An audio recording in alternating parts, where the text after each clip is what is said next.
The sun was just beginning to warm the cool ocean breeze as Clint Eastwood stepped out of the cafe, his coffee still steaming in his hand.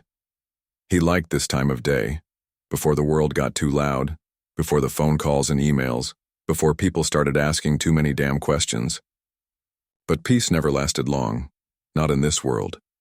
The journalist had been waiting, loitering near the entrance like a hunter sizing up his prey. Young, eager, probably convinced he was about to get the quote of a lifetime. Clint had seen it 1,000 times before. "Mr. Eastwood," the reporter called out, pushing forward with a microphone. "Do you have any response to the viral interview?" Clint exhaled, taking a slow sip of his coffee, letting the moment stretch. The kid had no idea who he was dealing with. Then came the smirk, the one that had silenced bandits, politicians, and studio executives alike. That slight, knowing curve of his lips that spoke louder than a full-page monologue ever could. Nope, one word. Gravelly, firm, final. And then he walked. No explanations, no justifications, no playing their game. The journalist stood there, blinking, caught off guard by the simplicity of it all. He had come expecting fireworks, a soundbite, a battle of words that he could spin into a headline. But Clint wasn't in the business of feeding the media machine. He never had been. As he strolled down the quiet street, the waves crashing in the distance, Clint couldn't help but chuckle to himself. People these days talked too much, always explaining, always apologizing, always looking for approval. He had built a career on doing the opposite, on saying what he meant, meaning what he said, and letting the work speak for itself. The internet could scream. The critics could write their think pieces. The world could demand explanations. But Clint Eastwood had already moved on, because real legends don't explain themselves. They just keep walking. Clint kept his pace steady, his boots tapping lightly against the cobblestone street. The ocean breeze carried the scent of salt and fresh coffee through the air, blending with the distant chatter of early risers enjoying their morning routines. He could still feel the reporter's eyes on him, the silent desperation of someone who had come expecting a dramatic response and left with nothing but a single word. He didn't need to look back. He already knew the kid was probably fumbling with his phone, sending messages to his editor, scrambling to figure out how to turn a quiet walk in Carmel into breaking news. That was the problem these days. People always trying to force a moment, twist a story into something bigger than it was. Clint had been around long enough to know the game. He had played it when he needed to, navigated the Hollywood machine when it was necessary, but he had never let it define him. That was why he was still here, still standing, still making films while so many others had burned out or faded away. He crossed the street and made his way toward the small bookstore he liked to visit, a place run by an old friend who shared his appreciation for classic literature and stories that weren't afraid to challenge the world. Inside, the scent of aged paper and rich mahogany filled the air. "Morning, Clint," the shopkeeper greeted from behind the counter. "Morning, Ed," Clint replied, setting his coffee down as he ran a hand along a shelf of well-worn hardcovers. Ed smirked. "Saw that reporter outside. Poor kid looked like he got hit by a freight train." Clint chuckled, pulling a book from the shelf and flipping through the pages. He came looking for a headline. I didn't feel like giving him one. Ed shook his head. "They don't get it, do they?" "Nope." And that was the truth. They didn't get it. They didn't understand that not everything needed to be explained, debated, turned into a spectacle. Some things just were. Clint spent a few minutes browsing, finally settling on a Hemingway novel. He paid in cash, tipping his hat slightly as he stepped back outside, the book tucked under his arm. He liked Hemingway. Straightforward, no nonsense, a man who told stories with weight and purpose. No fluff, no wasted words, just like Clint preferred.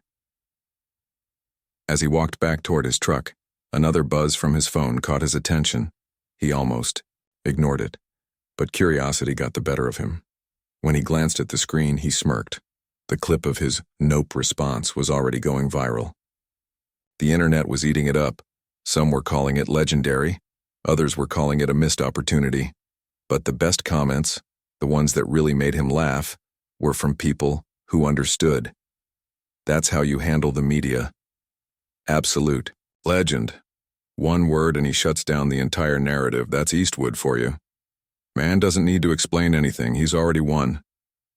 Clint chuckled under his breath and slipped the phone back into his pocket. He hadn't done it. For attention, hadn't planned it, hadn't strategized. Clint drove through the winding roads of Carmel, the town he had called home for decades. The sun was climbing higher, casting golden light over the coastline as the waves crashed against the shore. He let the familiar sights wash over him. The old general store, the small art galleries, the people walking their dogs, enjoying the quiet charm of the place. It was moments like these that reminded him why he had chosen this life.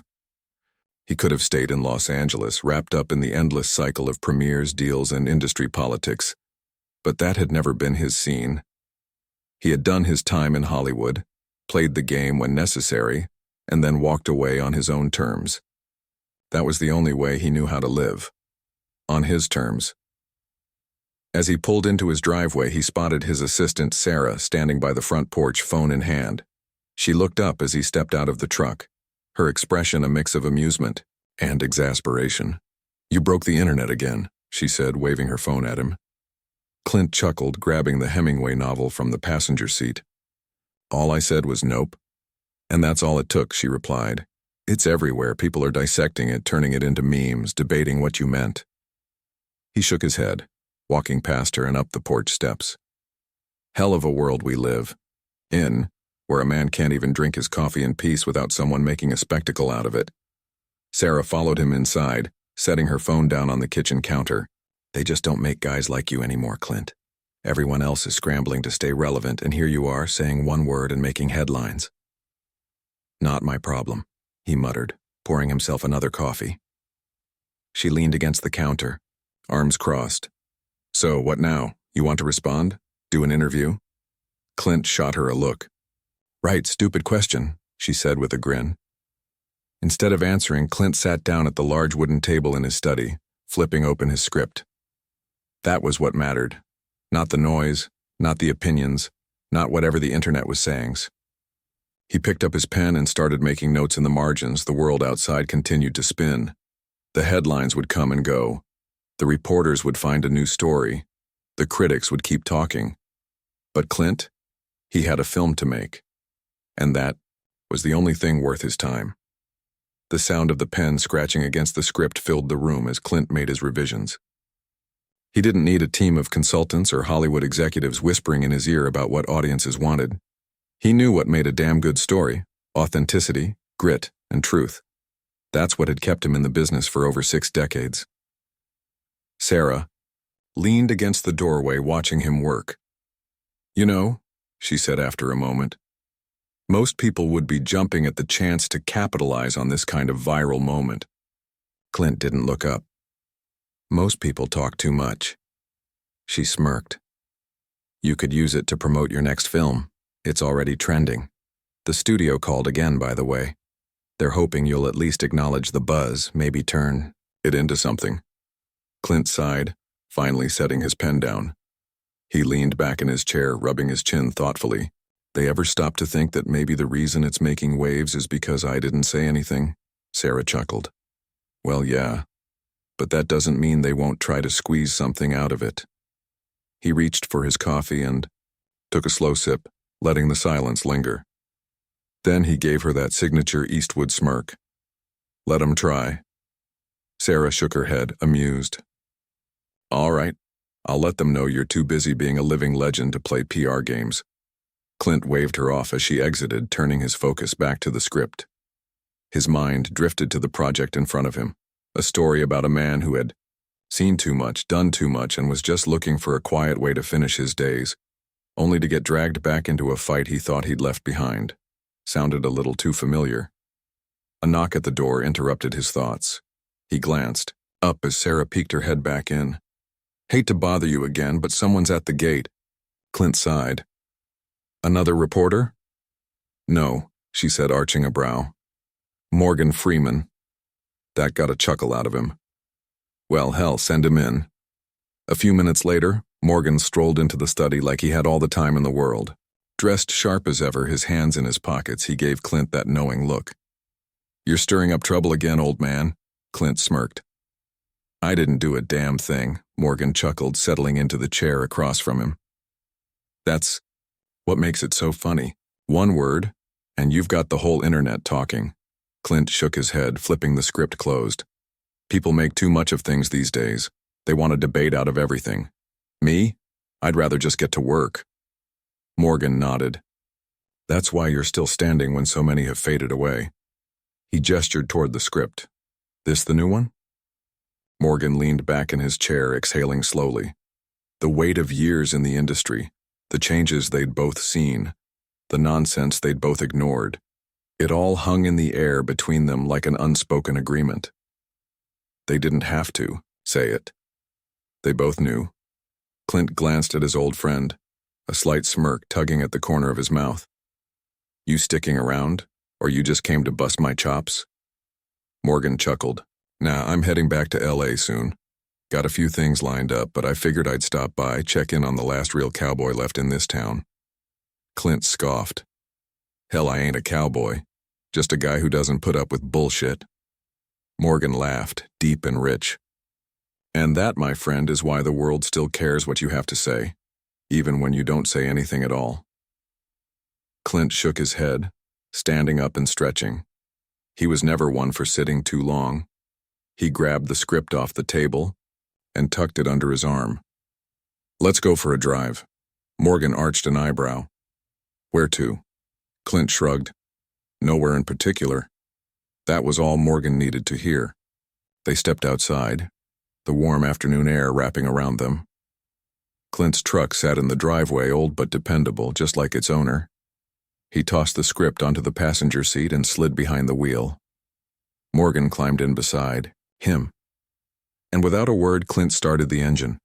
They drove out of town, past the quiet cafes and bookstores, past the tourists wandering the cobblestone streets. Soon, the buildings thinned out, giving way to open road and rolling hills, the Pacific stretching endlessly to their left. For a while, neither of them spoke. There was no need. The silence between them wasn't awkward. It was the kind of silence only men who had lived full lives could share. Morgan finally broke it. "So, this script of yours, you directing?" Clint kept his eyes on the road, gripping the wheel with one hand. "Thinking about it," Morgan nodded. "It's got your style. Tough guy, past his prime, gets pulled into one last fight. Sounds familiar?" Clint smirked. "Maybe." Morgan looked out at the ocean, the waves crashing against the rocks far below. "Think you got another one in you?" Clint let the question hang in the air. He was pushing 94, but hell, he'd been hearing that question for decades. Every time they thought he was done, he'd prove them wrong. He wasn't about to start explaining himself now. Instead, he simply said, "We'll see." Morgan chuckled. "That's your version of nope, huh?" Clint didn't answer, just kept driving. They reached a stretch of road where the cliffs opened up, the ocean vast and untamed beneath them. Clint pulled the truck over, letting the engine idle as they sat there, staring out at the horizon. After a long moment, Morgan spoke again.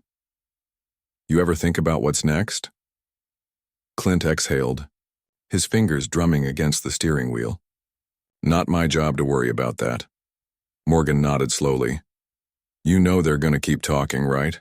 About that interview, about what you meant, about what you didn't say." Clint smirked. "Let 'em." Morgan shook his head, amused. "Damn, Clint, you really don't care, do you?" Clint turned to look at him, his face lined with the years, his eyes still sharp, still full of fire. "If I did, I wouldn't be sitting here." Morgan laughed, shaking his head. "You're something else, old man." Clint just put the truck in gear and pulled back onto the road. The world could talk all it wanted. The headlines would come and go. But he had a script to finish, a film to make, and a drive to enjoy. Because real legends don't explain themselves, they just keep moving forward. The drive continued, the road stretching ahead of them, winding through the rugged California coastline. Clint didn't feel the need to rush. He had spent too much of his life moving at the breakneck pace of Hollywood. Deadlines, premieres, press tours. Out here, none of that mattered. It was just the road, the ocean, and the company of an old friend who understood that silence was sometimes more valuable than words. Morgan leaned back, watching the scenery pass. You know, he mused, I bet half of Hollywood is waiting for you to do something. Say something. Clint smirked but didn't take his eyes off the road. That's their problem, not mine. Morgan shook his head, grinning. I don't know how you do it, man. Everyone else gets caught up in the noise, the media, the pressure. They don't have your kind of patience. Clint kept his hands steady on the wheel. Ain't about patience, it's about knowing what matters and what doesn't. Morgan chuckled. And you figured that out, what, 50 years ago? Clint smirked. Something like that. They rode in silence again, the rhythm of the tires against the pavement filling the space between them. After a while, Clint slowed the truck and pulled off into a small dirt lot overlooking the cliffs. This was one of his favorite spots, a place where he could sit and think without distraction. He killed the engine, stepped out of the truck, and leaned against the hood, gazing out at the horizon. Morgan joined him, the two of them standing there like a couple of old gunslingers watching the world go by. The waves crashed below, relentless and untamed. Clint took a deep breath, the salty air filling his lungs. Morgan glanced over. You ever miss it? The chaos? Clint considered the question for a moment before shaking his head. Nope. Morgan laughed. Damn, that word's really working for you these days. Clint smirked but didn't respond. Morgan let the moment settle before speaking again. But seriously, you've done it all. Directed, acted, even ran a town for a while. Most people would be looking back, talking about legacy, wondering how they'll be remembered. Clint turned to him, his expression unreadable. I don't waste time on that. Morgan nodded. Yeah, I figured. But whether you think about it or not, it's already set in stone. He gestured toward the ocean. They'll be telling your stories long after we're gone. Clint shrugged. Then they can tell them. I won't be around to hear it. Morgan grinned. You really don't give a damn, do you? Clint chuckled. Not about the things that don't matter. The two of them stood there a while longer, neither in a hurry to leave. The world kept spinning. The headlines kept circulating, but none of it reached them here. Finally, Morgan clapped Clint on the back. Well, I guess I should get back before someone starts thinking I disappeared. Clint smirked. Wouldn't want that. Hollywood might go into a panic. Morgan laughed, shaking his head as he walked back to the truck.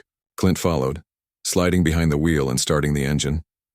As they drove back toward town, Morgan glanced over. So, this movie of yours, you gonna make it? Clint's grip on the wheel tightened just slightly, that fire still burning in his eyes.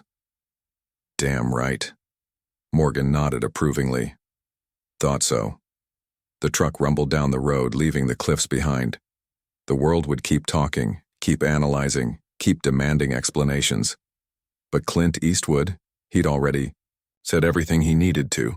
Because real legends don't explain themselves, they just keep moving forward.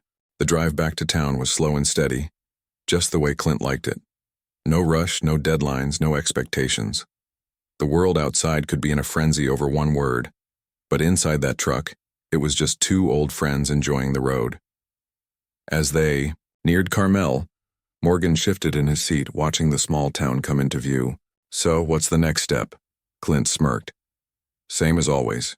Get to work. Morgan nodded. You got a studio backing this one? Clint let out a small chuckle. You think I need one? Morgan grinned. Didn't think so. Clint had long since earned the right to do things his way. He didn't need Hollywood's approval. If anything, Hollywood needed him. Every time they thought he was done, he proved them wrong. Not because he had anything to prove, but because he simply wasn't finished. Not yet.